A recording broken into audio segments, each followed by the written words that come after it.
Hari itu, balai desa dipenuhi warga.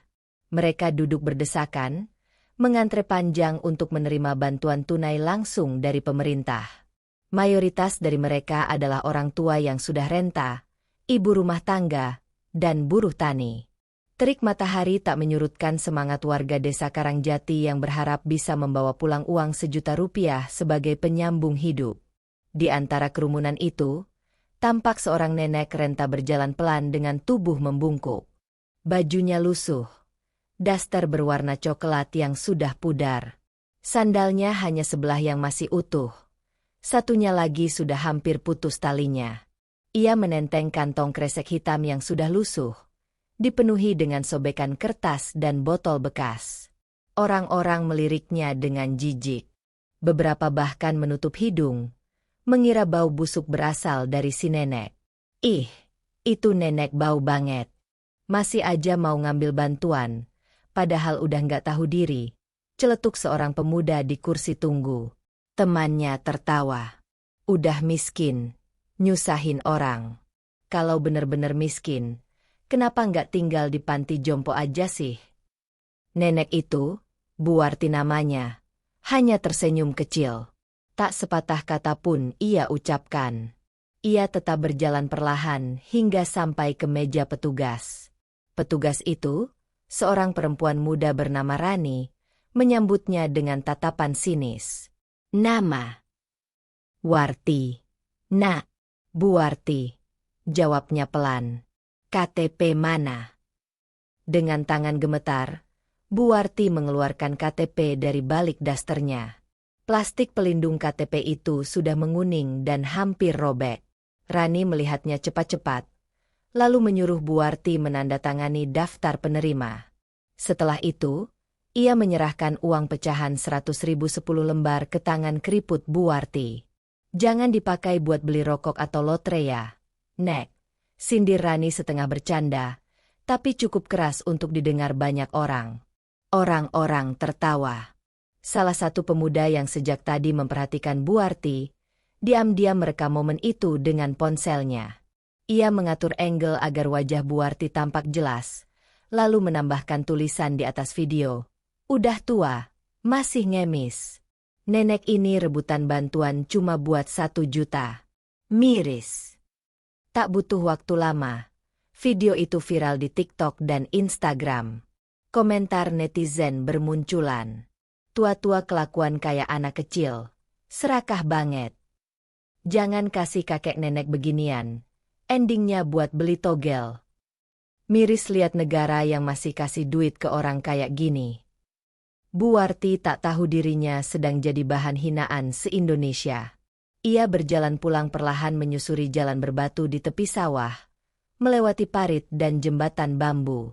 Tak ada yang peduli padanya. Bahkan anak-anak yang bermain di sawah menertawakannya karena dianggap pemulung. Itu nenek bau. Pasti tidur di kandang ayam. Hahaha. Sore itu, hujan turun. Buarti belum sampai rumah. Ia duduk di bawah pohon beringin sambil merapatkan dasternya. Kantong kresek hitam yang digenggamnya dipeluk erat seolah berisi harta paling berharga. Tak ada yang tahu bahwa di dalam kantong itu terselip sebuah buku kecil, lusuh dan compang-camping, berisi tulisan tangan puluhan tahun silam. Di dalam rumah warga, video tentang Buarti diputar berkali-kali. Beberapa tetangga bahkan ikut menambah bumbu cerita. Mereka berkata Buarti pernah pura-pura pingsan demi dikasih makan. Ada pula yang bilang dia pernah menolak pemberian makanan dari warga karena ingin uang tunai. Dia itu bukan miskin, cuma males. Coba aja periksa ATM-nya. Siapa tahu isinya banyak, kata seorang ibu-ibu yang mengaku pernah satu RT dengan Buarti. Besoknya, saat Buarti hendak membeli beras di warung, pemilik warung menolaknya. Maaf ya, Buarti, berasnya habis. Padahal tampak jelas 2 karung beras masih tersusun di belakang warung. Buarti menunduk dan hanya mengangguk. Ia tak berkata apa-apa. Ia lalu berjalan pergi, meninggalkan warung tanpa dendam sedikit pun di matanya. Namun malam itu, Buarti duduk di depan gubuk reotnya sambil memandangi langit. Ia membuka buku lusuh itu dan membacanya perlahan. Di halaman pertama tertulis, "Warisan untuk negeri yang lupa pada kemanusiaan." Tak lama kemudian, ia mengambil ponselnya. Ponsel jadul yang hanya bisa SMS dan telepon. Ia menekan satu nama yang tersimpan di sana. Sekretaris yayasan. "Halo, saya ingin mulai pembagian dana tahap pertama. Mulai dari desa ini dulu." Tak ada yang tahu, uang 1 juta yang diambil Buarti hari itu bukan karena ia butuh. Tapi karena ia sedang menguji siapa sebenarnya yang masih memiliki hati. Dan sayangnya, banyak yang gagal. Keesokan paginya, Buarti baru beranjak keluar dari gubuknya yang reot. Gubuk itu berdiri di pinggir desa, berdinding anyaman bambu yang sudah banyak bolong, atap rumbia yang bocor di banyak titik, dan tiang kayu yang terlihat lapuk dimakan usia. Ia menyapu halaman tanah sambil bersenandung kecil, seolah tidak terjadi apa-apa. Namun berita tentang dirinya semakin merebak. Beberapa anak muda iseng mencetak tangkapan layar dari video viral itu dan menempelkannya di tiang listrik, warung, bahkan di dekat musola. Di bawah foto, mereka menambahkan tulisan, "Jangan tiru nenek serakah ini." Tak hanya itu, di grup WhatsApp RT, seorang warga membagikan kabar bohong bahwa Buarti menerima bantuan dari 2 tempat berbeda. Tuduhan itu memperkeruh suasana. Ia dituduh mengambil hak orang lain, dianggap serakah, bahkan disebut maling bantuan. Ketika Buarti hendak berangkat ke sawah, ia melewati 2 ibu-ibu yang sedang menyapu. Begitu melihatnya, keduanya langsung menghentikan gerakan sapu dan melipat tangan di dada. Ada yang lagi mau cari bantuan lagi nih," kata salah satunya sambil melirik tajam. "Hati-hati loh, nanti uang kita dikuras diam-diam," timpal satunya lagi. Buarti tak menggubris. Ia hanya tersenyum kecil dan terus berjalan. Di pasar, perlakuan serupa ia dapatkan. Penjual sayur menolak memberinya kembalian uang. Pura-pura tidak punya receh. Penjual telur bilang stok habis. Padahal ia melihat dengan mata kepala sendiri beberapa rak penuh telur di belakang. Semua seperti ikut-ikutan menjauhi dan menghukumnya diam-diam. Sore harinya, di sebuah warung kopi kecil milik Pak Jaiman, para lelaki berkumpul sambil membicarakan video viral Buarti. "Kita ini kerja keras dari pagi sampai sore.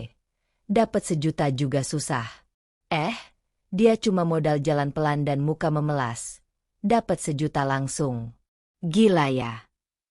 Dulu waktu suaminya masih hidup, dia nggak pernah ramah sama orang. Sok kaya. Sekarang jatuh miskin baru minta-minta. Karma itu. Pak Jaiman hanya menggeleng pelan. Ia lebih tua dari Buarti, dan pernah tahu siapa Buarti sebenarnya. Tapi ia memilih diam. Karena ia tahu, kebenaran kadang tak laku di tengah kemarahan dan kebencian. Sementara itu, di tempat lain, seorang wartawan muda bernama Dina melihat video viral Buarti dan merasa ada yang janggal.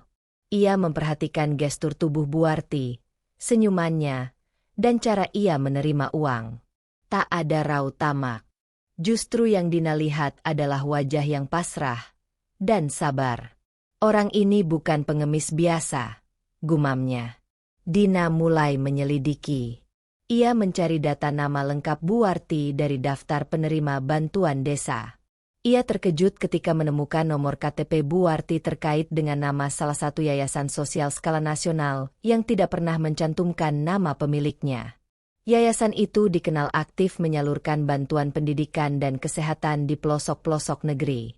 Dina menghubungi nomor kontak resmi yayasan, mengaku sebagai jurnalis. Di seberang, suara seorang laki-laki terdengar tenang. "Kami tidak bisa membocorkan data pribadi pemilik yayasan. Tapi jika Anda mencari Buarti, kami mengenalnya baik. Kami harap dia baik-baik saja." Dina makin penasaran. Ia memutuskan akan datang ke desa Karangjati minggu depan. Sementara itu, malam kembali datang. Bu Warti duduk di sudut gubuknya, menyalakan lilin kecil. Ia membuka buku catatan tuanya dan menuliskan satu kalimat. Hari ini mereka membenciku. Tapi itu bukan salah mereka. Mungkin mereka terlalu lama hidup tanpa melihat cinta. Ia menutup buku itu perlahan.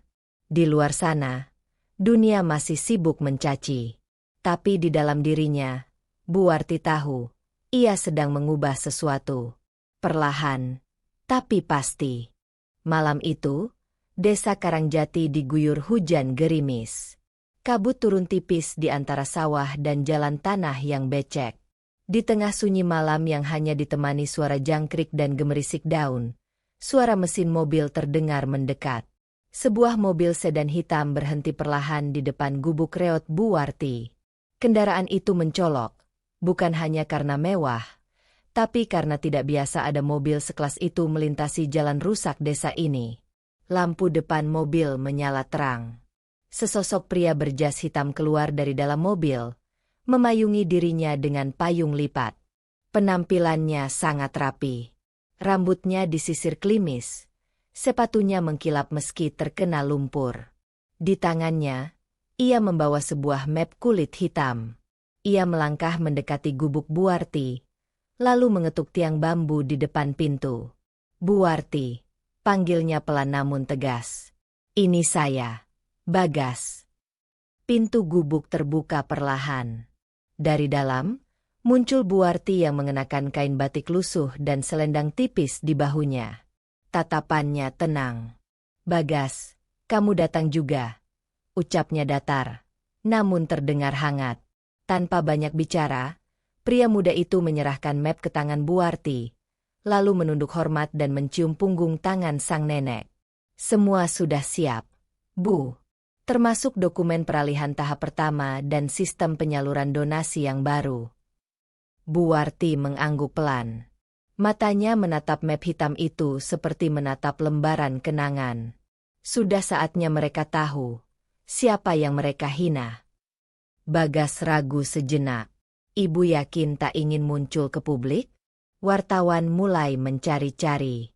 Bahkan beberapa pejabat mulai menanyakan siapa sebenarnya pemilik yayasan WJS itu. Bu Warti menatap lampu Petromax kecil yang tergantung di dalam gubuknya. Jika mereka tahu karena kebenaran, biarkan. Tapi aku tak akan membela diri dari fitnah. Yang penting, bantuan tetap jalan. Malam itu, setelah Bagas kembali masuk mobil dan menghilang dalam kabut, warga desa mulai bertanya-tanya. Salah satu tetangga yang diam-diam mengintip, segera menyebar gosip keesokan harinya. Semalam ada orang kaya datang ke rumah Bu Warti. Mobilnya kayak pejabat. Tangannya dicium segala. Berita itu menyebar lebih cepat dari angin. Namun tidak semua percaya. Beberapa menganggap itu hanya akal-akalan Bu Warti untuk menciptakan drama agar disayang netizen. Awas, jangan-jangan dia pura-pura bikin film dokumenter nanti. Kita malah kelihatan jahat, ujar Rani, petugas bantuan yang dulu menghina Bu Warti. Di tengah semua keraguan itu, gubuk Bu Warti kosong pagi itu. Tidak ada asap dari dapurnya. Tak ada suara langkah. Bahkan ayam yang biasa tidur di kolong rumah pun pergi entah kemana. Bu Warti lenyap, menghilang seperti embun pagi. Ketua RT mendatangi rumahnya. Gubuk itu terkunci dari dalam. Tapi lewat jendela kecil yang terbuka, mereka bisa melihat tempat tidur tak terganggu, buku tua di atas meja, dan secarik surat yang diselipkan di bawah lampu minyak. Surat itu ditujukan untuk warga desa Karangjati. Isinya belum dibuka. Ketua RT memutuskan untuk membacanya di pertemuan warga besok. Tapi gosip soal Bu Warti semakin liar. Dia diculik. Dia kabur karena ketahuan bohong. Dia itu orang kaya menyamar demi konten. Sementara itu, di kota, Dina, wartawan muda, naik bus menuju Karangjati. Ia membawa kamera, catatan, dan rasa penasaran yang membuncah. Ia belum tahu bahwa perjalanan ini akan mengubah hidupnya. Karena apa yang akan ia temukan jauh lebih besar dari yang ia bayangkan. Pagi itu, langit tampak cerah tapi suasana hati Buarti sebaliknya. Di balik wajah tuanya yang tampak teduh, ada gelombang emosi yang mengganas. Suara gaduh dari warga kampung yang menyindirnya masih terngiang di telinganya. Tapi Buarti tetap menapakkan kaki dengan tenang ke masjid kecil di ujung kampung. "Buarti, jangan lupa nyumbang ya buat acara 17-an nanti," ujar salah satu ibu-ibu dengan nada menyindir. Yang lain tertawa kecil. Buarti hanya tersenyum, tak berkata sepatah pun.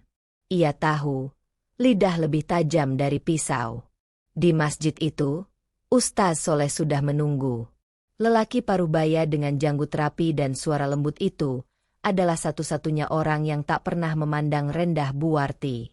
Ia menyambut kedatangan Buarti dengan ramah, bahkan menyiapkan bangku kayu kecil agar sang nenek bisa duduk dengan nyaman.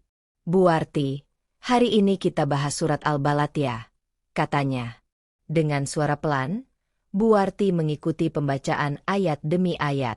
Tapi pikirannya melayang ke masa lalu. Ke saat ia pernah bersimpuh di hadapan seorang pendeta di gereja tua di kota. Ya, Buarti bukan hanya seorang muslimah. Ia dulu seorang pencari jalan sejati, mencari Tuhan di setiap tempat ibadah. Ia pernah menjadi pengikut ajaran Buddha, duduk berjam-jam dalam meditasi. Pernah pula tinggal di pondok pesantren, bahkan ikut ritual di kelenteng. Baginya, kebenaran bukan milik satu kelompok. Ia percaya bahwa Tuhan tidak buta pada cinta dan kasih. Setelah kajian usai, Buarti pulang. Di tengah jalan, ia dicegat oleh Pak Karyo, tetangga barunya. Lelaki berusia 40-an itu adalah mantan preman pasar yang kini jadi satpam komplek. "Bu, saya tadi lihat video ibu yang viral itu," katanya tanpa basa-basi. Buarti menatapnya tenang. "Yang mana, Nak?" "Itu loh, yang ibu dikatain gara-gara ngambil uang 1 juta. Kok ibu bisa sabar banget, Bu?" Buarti tertawa kecil. "Kalau kamu pernah dilecehkan sepanjang hidupmu, kamu akan tahu, satu hinaan itu nggak ada artinya." Pak Karyo terdiam. Kalimat itu menamparnya. Ia merasa seperti bocah yang baru dimarahi guru. "Maaf, Bu. Saya cuma kagum aja. Dulu saya kasar. Sekarang saya tahu rasanya jadi orang yang direndahkan," katanya lirih. Buarti tersenyum. "Semua orang berhak berubah. Termasuk kamu, termasuk mereka yang hina aku." Sore harinya, Buarti pergi ke panti asuhan yang lokasinya agak jauh dari desa. Ia membawa beberapa kantong plastik berisi beras, minyak goreng, dan uang tunai dalam amplop coklat.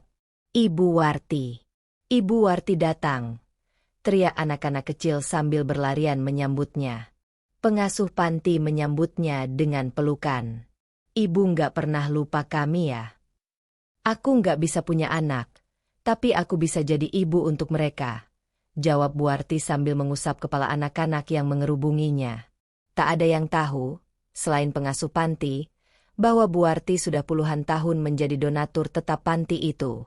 Ia tak pernah minta namanya dipajang. Ia tak suka sorotan kamera. Ia percaya, kebaikan tak perlu panggung. Malam harinya, ketika Buarti duduk di teras rumah, datanglah seorang wanita muda dengan wajah gelisah. Ia memperkenalkan diri sebagai Dina, jurnalis dari salah satu media nasional.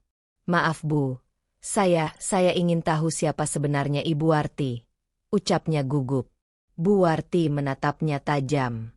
"Untuk apa kamu tahu?" "Saya melihat video ibu.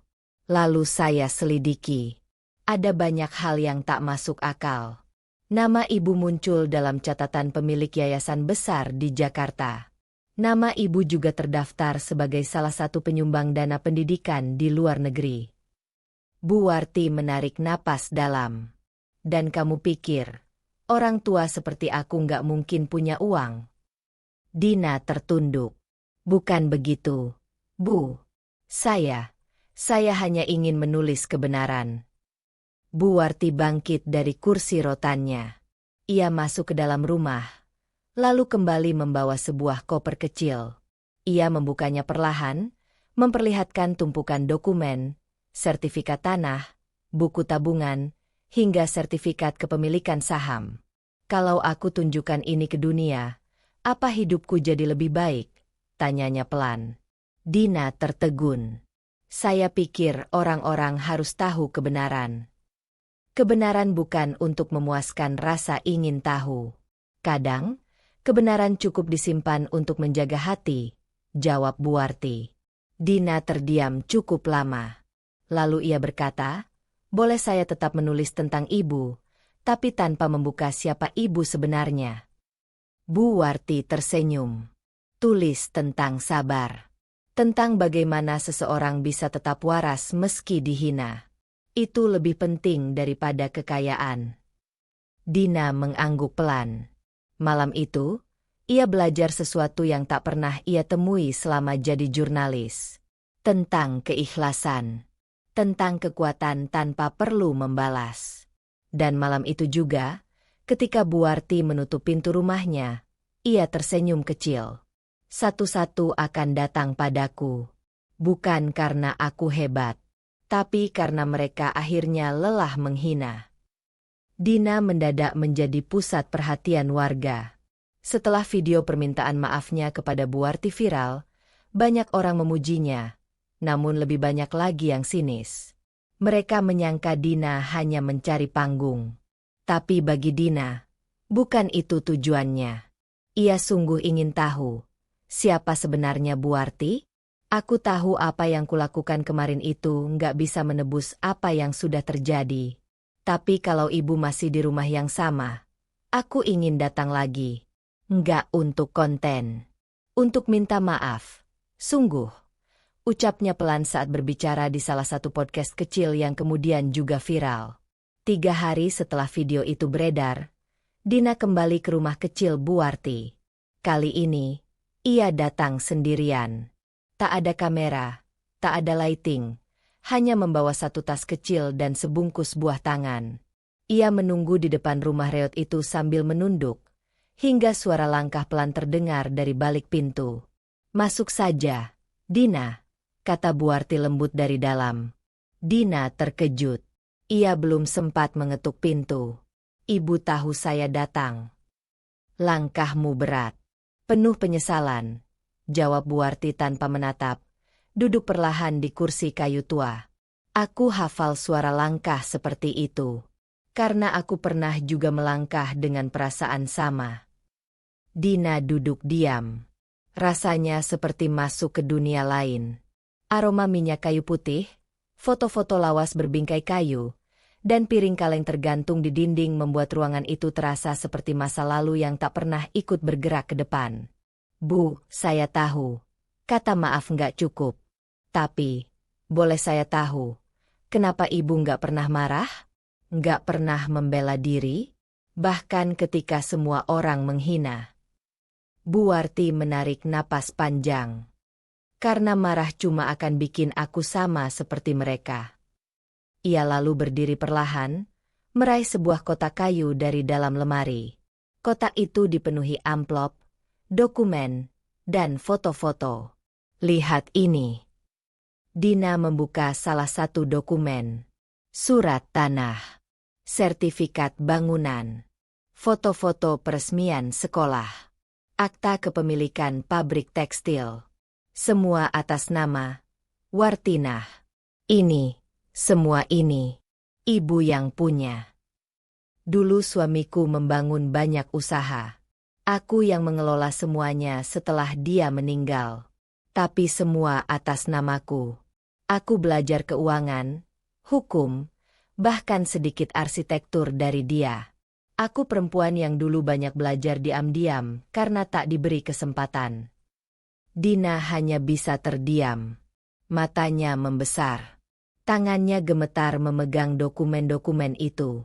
Kenapa ibu masih tinggal di rumah ini? Rumah yang bahkan hampir roboh. Karena rumah ini saksi. Dari aku dimiskinkan secara sosial saat muda, hingga aku dihina saat tua. Tapi rumah ini juga tempat aku belajar tentang sabar, tentang melihat orang bukan dari bajunya, tapi hatinya. Aku tak pernah peduli mereka tahu siapa aku. Karena semua ini, pada akhirnya hanya titipan. Dina tak mampu berkata apa-apa. Ia merasa seluruh tubuhnya lemas. Bukan karena takut, tapi karena malu. Tapi ibu, kenapa nggak membantu warga? Kenapa nggak bangun panti? Sekolah? Kenapa semua ini disimpan? Bu Warti tersenyum. Kali ini senyumnya lebih dalam. Siapa bilang aku nggak bantu? Sekolah di kampung sebelah. Aku yang danai. Klinik gratis yang baru dibuka bulan lalu. Aku juga yang urus. Tapi aku nggak perlu semua orang tahu. Karena kebaikan itu nggak butuh panggung. Air mata Dina mengalir. Ia merasa begitu kecil di hadapan perempuan tua yang tak pernah ia anggap. Maafkan saya, Bu. Saya sungguh menyesal. Sudah, jangan menangis. Kalau kamu sungguh menyesal, jangan ulangi kepada orang lain. Karena penghinaan paling kejam bukan dari kata-kata, tapi dari sikap yang menganggap seseorang tidak layak dihargai hanya karena penampilan. Berita tentang kekayaan Bu Warti mulai merebak, tapi tidak darinya. Bukan dari Dina, melainkan dari seorang mantan pegawai kantor hukum yang pernah mengurus aset Bu Warti dan secara tidak sengaja menceritakannya di sebuah forum online. Forum itu membahas orang-orang kaya yang memilih hidup seperti rakyat jelata. Begitu nama Bu Warti disebut, netizen mencari-cari. Mereka menemukan video lama saat ia dihina di kantor Bansos. Video permintaan maaf Dina. Podcast kecil. Semua disusun menjadi cerita utuh yang membuat publik gempar. Ini wanita yang dihina karena minta 1 juta, tapi ternyata punya 100 miliar. Judul-judul semacam itu berseliweran. Jurnalis datang silih berganti. Kamera, mikrofon, dan drone berputar di atas rumahnya. Tapi Bu Warti menolak semua wawancara. Cukup tahu saja. Jangan dipuja. Jangan ditinggikan. Karena yang tinggi akan mudah jatuh. Aku hanya ingin hidup tenang, katanya saat warga mulai datang hanya untuk selfie di depan rumahnya. Dina memutuskan membuat satu video terakhir. Bukan untuk viral, tapi untuk klarifikasi. Ibu Wartinah bukan sekadar orang kaya. Beliau adalah pelajaran hidup. Tentang kesabaran, keteguhan, dan keikhlasan. Kalau kalian benar-benar ingin menghargainya, jangan datang cuma untuk konten. Tapi tirulah cara beliau melihat manusia. Dengan hati. Bukan dengan mata. Dan sejak hari itu, Bu Warti tak pernah terlihat lagi. Rumah itu kosong, tapi bersih.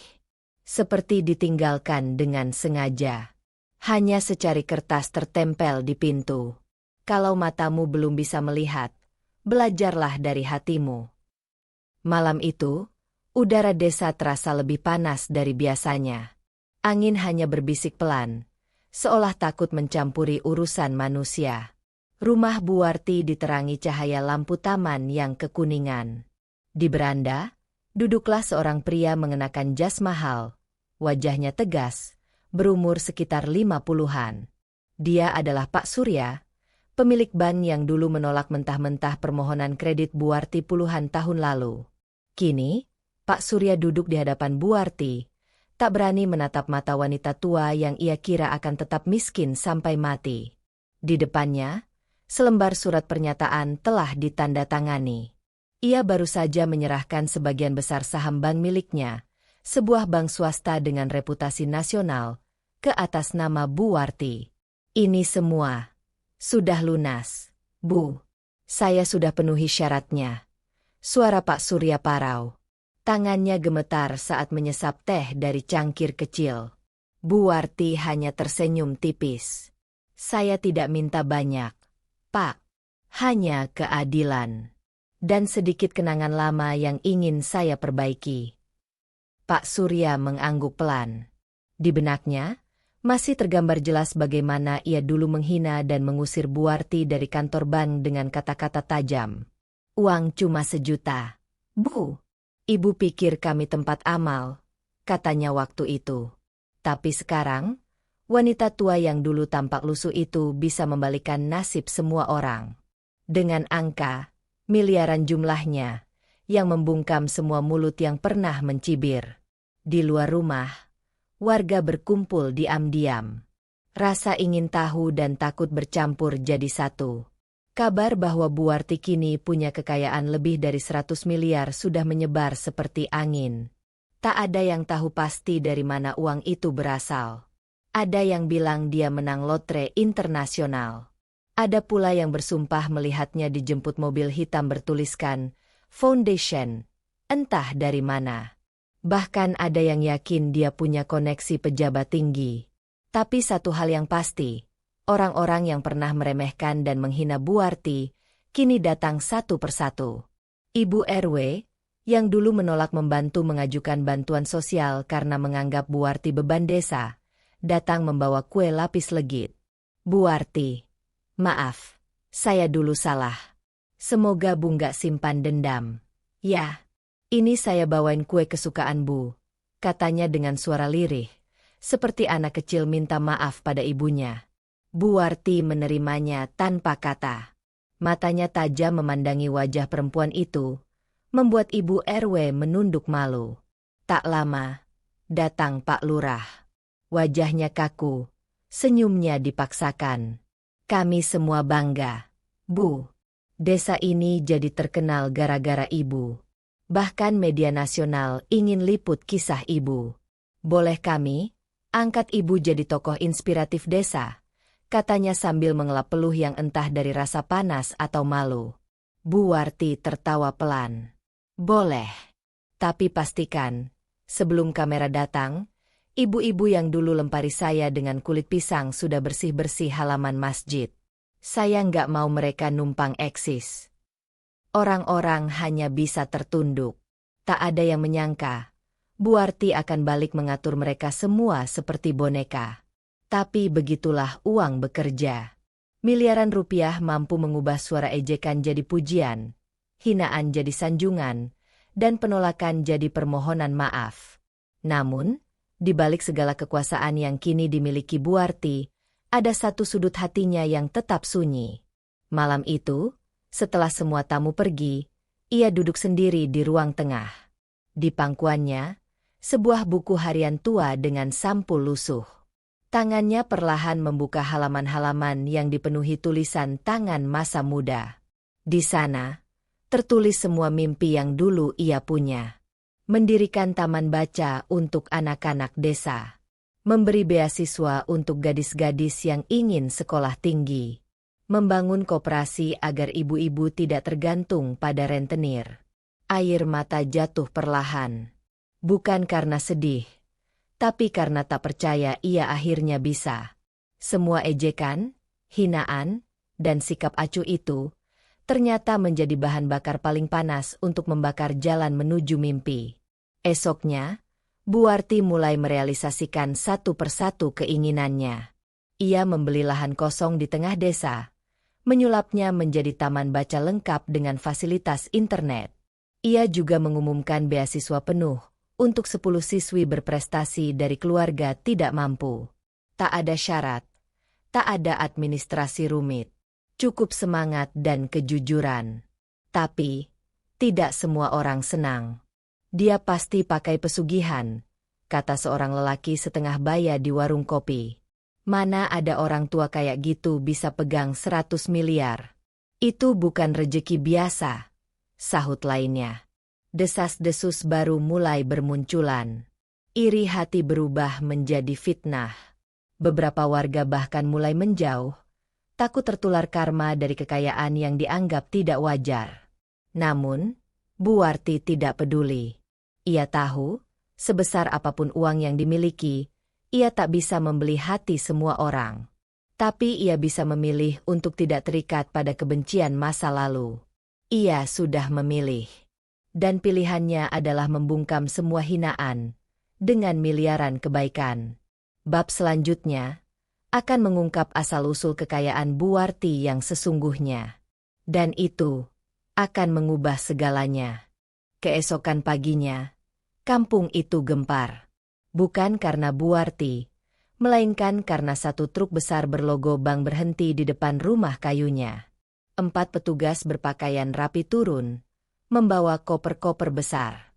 Warga, seperti biasanya, berkumpul tanpa diundang. Bahkan Pak RW sampai ikut berdiri di depan pagar, bingung dan penasaran. Buarti keluar dengan pakaian rapi. Rambutnya disanggul, bajunya kebaya sederhana berwarna merah tua. Tak ada lagi sandal jepit. Ia tampak seperti perempuan bangsawan. Tanpa berkata apa-apa, dia menyilakan petugas masuk. Buarti, mohon ditandatangani dulu dokumen ini. Ini pencairan terakhir sesuai instruksi Ibu, totalnya 27 miliar rupiah, kata salah satu petugas sambil menyodorkan berkas. Orang-orang yang mendengar langsung terbelalak. Angka yang lebih besar dari mimpi siapapun di kampung itu kini disebut begitu saja di depan rumah Reyot. Buarti menandatangani tanpa banyak bicara, lalu menoleh ke arah kerumunan. Ia berdiri tegak di atas undakan kayu yang mulai lapuk, tapi kali ini suaranya terdengar jelas dan tegas. Selama ini, aku diam bukan karena aku bodoh. Aku diam karena aku ingin tahu siapa yang berhati tulus dan siapa yang menilai dari bungkus. Tak ada yang berani menjawab. Mereka semua menunduk. Takut. Malu. Termasuk ibu-ibu yang kemarin paling lantang menghina. Dulu kalian bilang aku pencuri, pemalas, bahkan gila. Sekarang, setelah tahu aku punya uang, kalian memanggilku ibu dengan sopan. Tapi sayangnya, penghinaan itu tak bisa kalian tarik kembali.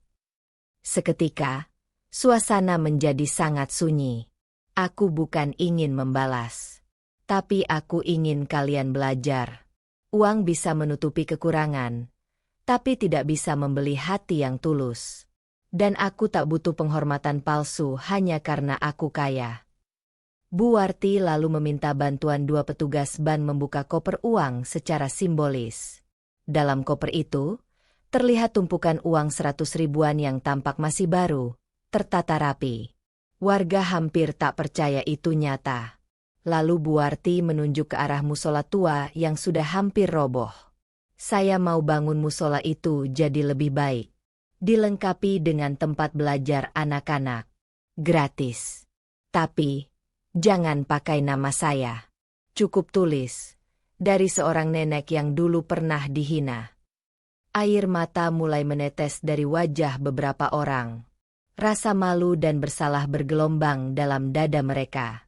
Apalagi ketika Buarti melangkah pelan ke tengah kerumunan dan menatap satu persatu wajah yang dulu pernah mencaci. Buarti, maafkan kami. Lirih suara seorang perempuan.